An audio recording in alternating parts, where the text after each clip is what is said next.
Good evening, and welcome back to SleepCurrent. This is another History Explained Before Sleep episode, and tonight we're going to begin at the end of an Olympic marathon. A runner has just crossed the finish line and collapses almost immediately. He is barely conscious. His trainers have had to support him across the line after hours running through dust, heat, and severe dehydration. Earlier that same afternoon, another man had already been declared the winner of the race.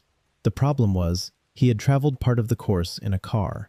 Now, if that sounds slightly unbelievable, that's understandable. But the event itself is well documented. All of this happened during the marathon of the 1904 Summer Olympics, held in St. Louis, Missouri, in the United States. And the strange details of that race say less about the athletes and much more about the way people understood endurance at the beginning of the 20th century. Because in 1904, the modern Olympic Games were still a very new idea. The first had taken place only 8 years earlier at the 1896 Summer Olympics in Athens. International sport was still developing its rules, its training methods, and its understanding of what endurance competition should actually look like. Today, we tend to think of marathons as carefully organized events, hydration stations every few kilometers, and medical staff positioned along the route. Clear pacing strategies developed through decades of sports science. But in the early 20th century, much of that knowledge simply didn't exist yet. In fact, some of the organizers in St. Louis believed the marathon could serve another purpose. They saw it as a kind of test, a way to observe how the human body behaved under extreme physical stress. And that belief shaped the race in ways that might sound a little alarming today. The course itself ran for roughly 40 kilometers along rural roads outside the city. The roads were dry, loose dirt in many places. Automobiles carrying officials and journalists followed parts of the race, kicking up long clouds of dust that drifted across the runners behind them. The race also took place in late August, in the heat of the American Midwest. And perhaps most surprising of all, water along the course was extremely limited. Modern marathons carefully plan hydration. In 1904, some organizers believed restricting water might actually help them observe the effects of what they called purposeful dehydration. It's a phrase that feels deeply uncomfortable now. But at the time, ideas about sports medicine were still evolving. So when the runners gathered at the starting line that afternoon, 32 men prepared to attempt the Olympic marathon. Many of them had trained seriously for the race. Some had traveled remarkable distances just to compete, but none of them could have known exactly what kind of race they were about to run. Because once the starting gun fired, the roads outside St. Louis would slowly turn the event into something far more chaotic than anyone had expected. And the first signs of that chaos appeared almost immediately, when the runners left the stadium and disappeared into the dusty countryside beyond the city. Because once the runners left the stadium, the character of the race changed very quickly. The marathon course stretched roughly 40 kilometers through the countryside surrounding St. Louis.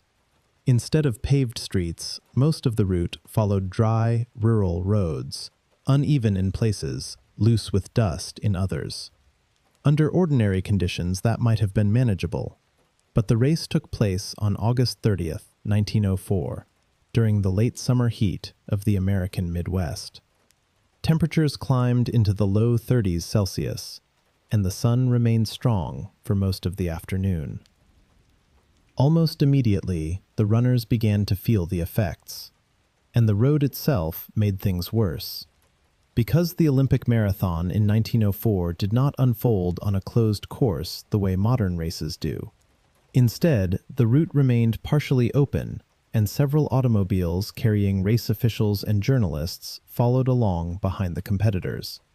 At the time, automobiles were still relatively new, and the roads they traveled were dry dirt. Every passing vehicle kicked up long clouds of dust that drifted slowly across the road. For the runners behind them, breathing became increasingly difficult. The dust clung to their skin, settled in their throats, and filled the air along large stretches of the course. Some runners later described coughing constantly as they tried to continue. And as the miles passed, another problem began to emerge. Modern marathon runners expect regular hydration. Water stations are placed every few kilometers, and athletes carefully balance fluid intake throughout the race. In 1904, however, the situation was very different. Along the entire course, there were only two reliable places where runners could drink water. One was a small well around mile 6. The other was a water tank located near mile 12. Beyond those points, there was little available. This wasn't simply an oversight. Some of the organizers believed limiting water would allow observers to study how athletes performed under conditions of extreme fatigue and dehydration. From their perspective, it was part of the experiment. Some of the thinking behind this approach came from early ideas in sports physiology, where certain organizers believed controlled dehydration might reveal how the human body responded to prolonged exertion. Today, the idea of intentionally restricting water during a marathon sounds dangerous. But at the beginning of the 20th century, sports physiology was still a developing field. Many assumptions about hydration and endurance had not yet been tested. So the runners pushed forward, often with very little relief from the heat. Within the first few miles, the pace of the race had already begun to change. Several competitors slowed dramatically. Some staggered along the road, struggling to keep their balance as the dust and heat began to take their toll. Others simply stopped and sat down along the roadside, unable to continue. Out of the 32 men who had started the race, the field was already beginning to thin. And yet, the strange events of the day were only just beginning. Because further along the course, the race would take an unexpected turn involving one of the American runners. For a short time, it would appear that he had won the Olympic marathon. Crowds inside the stadium would even begin celebrating. But what had actually happened along the road was something quite different. And it would soon give the 1904 marathon one of the most unusual moments in Olympic history. Inside the stadium in St. Louis, the spectators believed the race was coming to an end. Word had begun to spread that the first runner was approaching. After hours of waiting in the summer heat, people in the stands leaned forward, watching the entrance to the track. The Olympic marathon was about to have its winner. And soon enough, a runner appeared. He made his way onto the track and began jogging toward the finish line. The crowd reacted immediately. Applause spread through the stadium as spectators realized they were witnessing the end of the race. The runner's name was Fred Lors. To the crowd, everything looked completely normal. A tired athlete returning from a difficult marathon, making his final lap before crossing the line. But the story of how Lors had reached the stadium was considerably more complicated. Earlier in the race, roughly 9 miles along the course, Lors had begun experiencing severe fatigue and muscle cramps.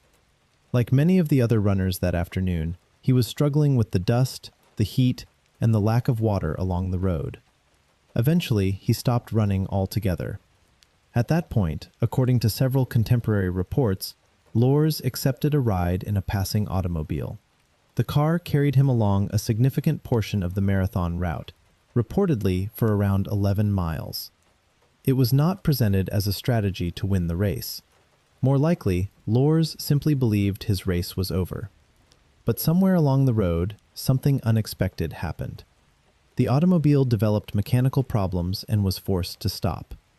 With the car unable to continue, Lors stepped back onto the road, and instead of leaving the course entirely, he began running again.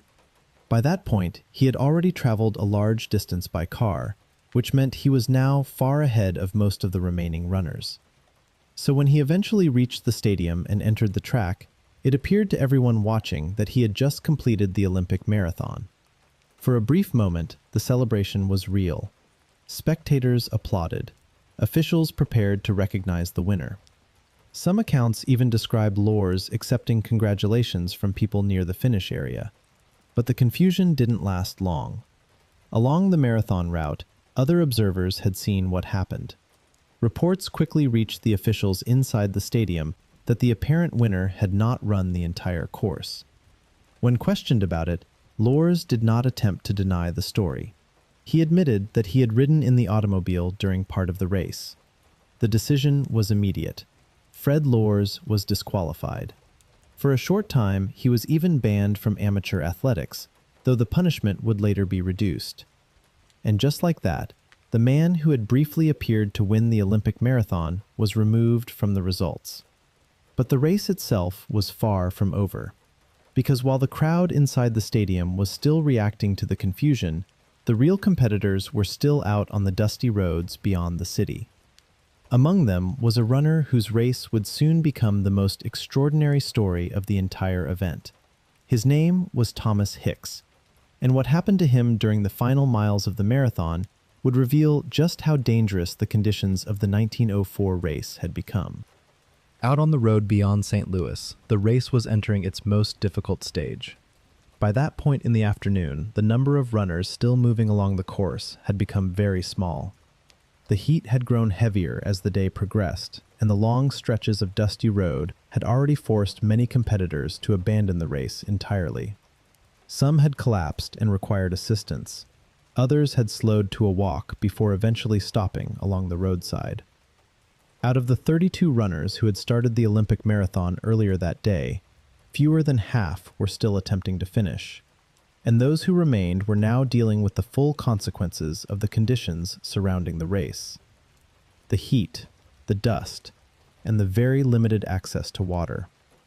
Earlier in the day, the organizers had provided only a small number of places where runners could drink. One was a well positioned early along the route. Another was a water tank further along the course. Beyond those points, relief was difficult to find.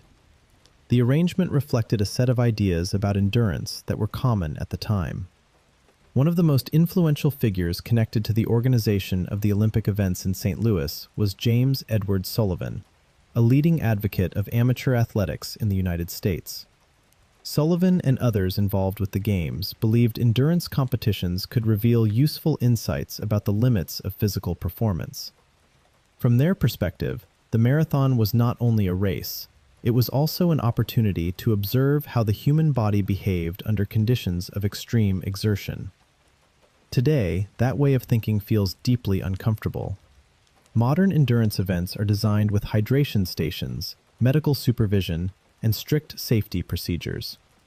But in 1904, sports physiology was still an emerging field, and many assumptions about endurance had not yet been fully tested. Out on the road that afternoon, the consequences of those assumptions were becoming increasingly visible. Some of the runners still attempting to finish were dealing with unexpected obstacles that had little to do with athletic ability. One of the most memorable participants in the race was Felix Carvajal. Carvajal had traveled to the United States from Cuba with very little money. According to several historical accounts, much of what he had brought with him was lost along the journey, and at one point he reportedly had to make his way north towards St. Louis by hitchhiking. By the time the race began, Carvajal stood out among the runners, not only because of his cheerful personality, but also because his clothing was somewhat unusual for a marathon competitor. Some reports describe how his trousers were cut shorter shortly before the race so that he could run more comfortably. For a time during the marathon, Carvajal was actually running quite well. But somewhere along the course, he encountered a small orchard growing near the road. After hours in the heat, with little food and almost no water, the temptation proved difficult to ignore. Carvajal stopped and began eating apples from the trees. Unfortunately, some of the fruit he ate was reportedly spoiled. Not long afterward, he became ill and was forced to lie down beside the road for a short time. Under normal circumstances, that might have ended his race entirely. But after resting briefly, he stood up again and continued running. Remarkably, despite the detour and the illness, Carvajal would eventually finish the Olympic marathon in 4th place. His story alone might have made the race memorable, but he was not the only runner encountering unexpected difficulties along the course. Another competitor, Len Tonyain, faced a very different problem during the race. At one point along the route, Tonyain reportedly encountered a group of loose dogs. The animals began chasing him, forcing him to leave the road and run across nearby fields in order to escape. The incident cost him valuable time and illustrated just how uncontrolled parts of the marathon course actually were. But while some runners faced strange interruptions, others were experiencing something far more serious. The combination of heat, dust, and dehydration was beginning to take a heavy toll. And among the runners still moving forward along the road was the man whose race had already been mentioned inside the stadium, Thomas Hicks. For much of the marathon, Hicks had remained among the leading competitors. But by the later stages of the race, his condition had begun to deteriorate dramatically. His pace slowed. His movements became unsteady. Witnesses later described him struggling to maintain a straight path along the road. Eventually, he became so weak that continuing the race without assistance seemed almost impossible. At that point, the men accompanying him made a decision that would later become one of the most controversial moments in the history of Olympic sport. Hicks's support team included a coach named Charles Lucas, along with several assistants traveling with him along the course. Seeing Hicks close to collapse, they attempted to revive him using a substance that, at the time, was sometimes used in small quantities as a stimulant: strychnine. Today, the substance is widely known as a poison, but in the early 20th century, small doses were occasionally used in medicine as a stimulant affecting the nervous system. Hicks was given a mixture containing strychnine along with egg whites and a small amount of brandy. The intention was simple: to help him continue. For a short time, the stimulant appeared to work. Hicks managed to stand again and continue forward. But the race was now entering its final miles, and the condition of the runners still on the road had become extremely fragile. And for Thomas Hicks, the most difficult part of the marathon was still ahead. By the final stretch of the course, Thomas Hicks was no longer truly running. The stimulant mixture his support team had given him had helped him rise and continue forward, but only barely. Witnesses along the road later described his movements as slow and uncertain. At times, he drifted from one side of the road to the other, struggling to keep a straight path. The effects of dehydration were now becoming severe. Several times, Hicks appeared ready to stop entirely, but the men assisting him refused to let the race end there. Encouraging him step by step, they guided him forward along the road toward the city where the marathon had begun hours earlier. Gradually, the quiet countryside gave way to the outskirts of St. Louis. Ahead of him stood the stadium. Inside, thousands of spectators were still discussing the confusion that had taken place earlier that afternoon, when Fred Lords had briefly appeared to win the race before being disqualified. Now, another runner was approaching. When Hicks finally appeared at the entrance to the stadium track, the crowd fell quiet for a moment. This time, there was no confusion about what they were seeing. The real leader of the marathon had arrived. But the condition of the man approaching the finish line made it clear how extreme the race had become. Hicks was barely able to control his movements. His trainers walked beside him, helping support his body as he moved slowly around the track. Step by step, he made his way toward the finish. Around him, the stadium had grown unusually quiet as the crowd watched his trainers steady his arms while his legs struggled to carry him the final few meters. When he finally crossed the line, he collapsed almost immediately. Doctors and officials rushed forward to assist him.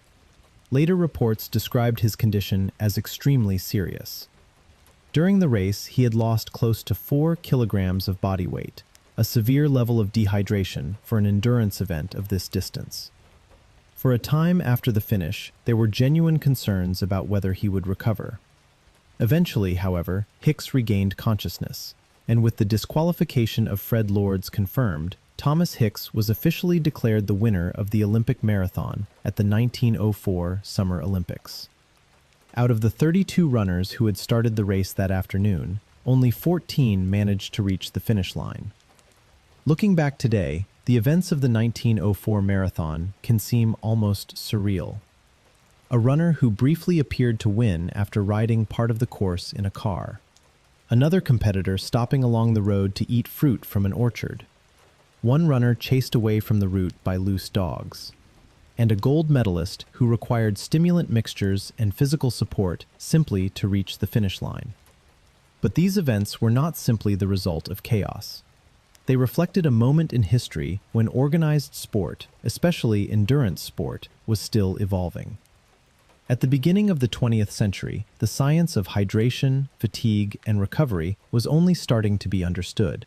The marathon in St. Louis became a striking example of how dangerous those early assumptions could be. Over time, races would change. Hydration stations would become standard, medical supervision would improve, and the marathon would eventually develop into the carefully organized endurance event we recognize today. In that sense, the strange and difficult race of 1904 became a small but important step in the long history of modern athletics. And that is how the Olympic Marathon of 1904 ended, with a runner crossing the line and collapsing moments later. If you've come across another interpretation of the events of the 1904 marathon, I'd be interested to hear it. And if there's a story from history you'd like explored in a future episode, feel free to suggest it. There may be another chapter of history waiting to be examined.